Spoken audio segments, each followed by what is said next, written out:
forget about the stick. That is a Chillicothe stick. Yes, it is. And it was made by a Hemmings, and we're going to find out which Hemmings it was made by. Yes.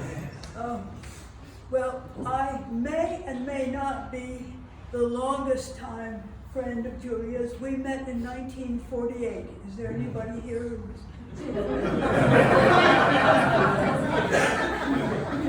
We were freshmen in high school. We were day students at a Quaker school called George School. Julia's mom was a librarian on the campus, and Julia lived on the campus. I was a day student, but we were both considered day students, and we held forth in the day student room. We were the politicians of the era. We became very close friends, and we'd go out drawing together. And I said the day that you and I spoke, Marshall, we went out and drew barns on the George School campus. They were very nice barns, but they were inanimate. There were cows there because George School produced its own milk. Wow. And I thought, why didn't we draw those cows? It was I thought about it later, it was the era. People were, inanimate objects were to be more elegant, you know. Barns were more elegant than cows. I look at Julia's paintings and they're full of people, her own children, so she broke through that peculiarity of the American fine arts of our era, and I think that's important. Julia and I would lose contact for a few years after George School, and we'd get back together again. We traveled quite a bit together. We went all over the place. We went up to Maine, and we visited. I don't know whether anyone here, I brought a book and I left it in the car by Ashley Bryan called Beautiful Blackbird. Has anyone ever seen that book? Ashley was the first major children's book artist to focus on Black themes, and he's really wonderful. Last year had a show at the Morgan Library, and Julia and I went up to visit his island called Eelford in Maine. Amity, my granddaughter, also was there as a little kid, and she loved it there. So I keep thinking of those particular enjoyments that she had. They were beyond all the wonderful family connections.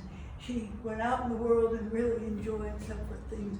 We went to see Rockefeller's garden off of Mount Desert.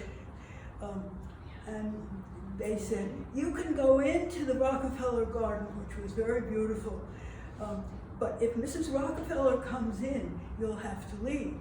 So we went in, we looked around, and we looked at the huge Korean statuary, giant statuary, and we looked at the beautiful plantings, and the caretaker came over and said, she's here. So we all scampered out like mice until Mrs. Rockefeller had her breakfast, and then they said, you can come back. And that was something that Julia enjoyed beyond measure. She thought that was the funniest thing she ever did. So, everything she did in terms of these various things, when she and Shay were going around from school to school, I went to one of those events at George School, our school, and they did a beautiful job, the two of them, and the school was so appreciative. Julia was her parents' daughter. She was an intellectual, as you said. She definitely had a vision. She read reviews just as they came out. She read the Harry Potter review first, and she gave Amity her first Harry Potter, which started you off on years of fiction.